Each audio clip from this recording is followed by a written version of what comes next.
बुद्ध और दुखी महिला की कहानी, जीवन के सत्य की पहचान। एक बार की बात है, एक गांव में एक महिला रहती थी जिसका नाम किसेजियोटीएमआई था। उसकी एकमात्र संतान, एक छोटा बच्चा, अचानक बीमार पड़ गया और उसकी मृत्यु हो गई। कातिसोगामी अपने बेटे के जाने से बेहद दुखी हो गई और अपने होश खो बैठी।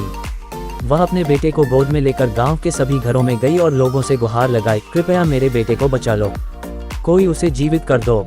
गांव के लोग उसकी हालत देखकर दुखी हो गए, लेकिन वे जानते थे कि मृतकों को वापस नहीं लाया जा सकता। उन्होंने उसे बुद्ध के पास जाने की सलाह दी, जो उस समय गांव में थे। वे बोले, बुद्ध तुम्हारी मदद कर सकते हैं, वे जानते हैं कि इस पीड़ा से कैसे निपटा जा सकता है। दुख से भरी हुई कातिसोगामी अपने मृत बच्चे को लेकर बुद्ध के पास पहुंची और उनसे विनती की, भगवान कृपया मेरे बेटे को जीवित कर दीजिए, मैं उसके बिना नहीं जी सकती।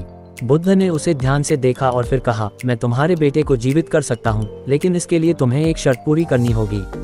कातिसोगामी ने तुरंत सहमति दी और पूछा, भगवान वह शर्त क्या है? मैं कुछ भी करने को तैयार हूँ। बुद्ध ने मुस्कुराते हुए कहा, तुम्हें किसी ऐसे घर से एक सरसों का दाना लाना होगा जहाँ कभी किसी की मृत्यु न हुई हो।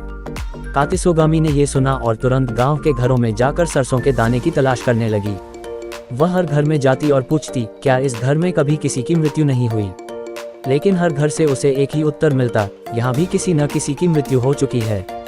कातिसोगामी ने गांव के हर घर में जाकर यही प्रश्न पूछा, लेकिन कहीं भी उसे ऐसा घर नहीं मिला जहां मृत्यु ने दस्तक न दी हो।